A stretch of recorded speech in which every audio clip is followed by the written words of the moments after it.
This is a Tektronix AFG 3102 dual channel arbitrary function generator.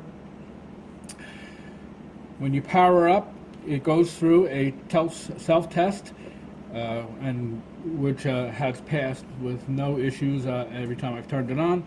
And I did do a diagnostics and calibration of the system here, and everything seems to be working perfectly.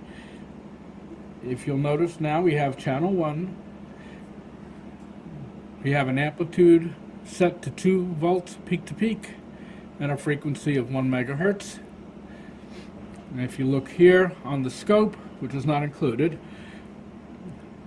we have 2 volts peak to peak with a sine wave. You can stay on that. And I'm going to change this. You have the alternative. That's a sine wave. I can go to a square wave.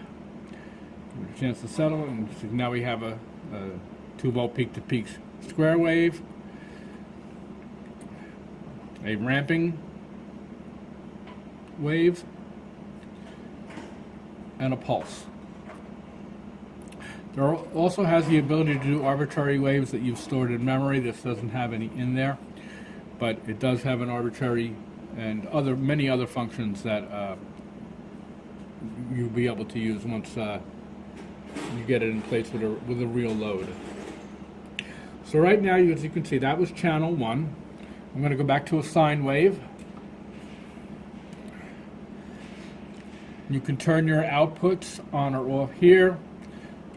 Turn it off. You can see the scope flat lines. And I can switch it over now to channel 2. And you can see though here we're channel 1, so I've got to switch it to channel 2. And again, our amplitude now is 1 volt peak to peak. And to show you how you change that, you have your different menu parameters over here. So I'm going to go to the top menu. I'm going to change my amplitude, so I hit that. And you can see the amplitude level has highlighted. I can either turn the wheel, but it's easier just to enter the number that you want. So I'm going to go to 3 volts peak to peak, enter. And as you can see on the scope, it's now changed to a sine wave at 3 volts peak to peak.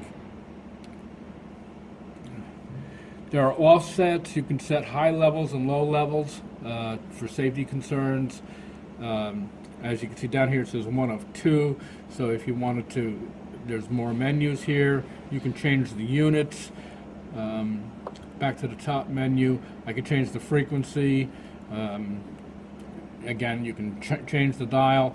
You can also make it period rather than frequency, and so microseconds or milliseconds, or frequency, either whatever you desire.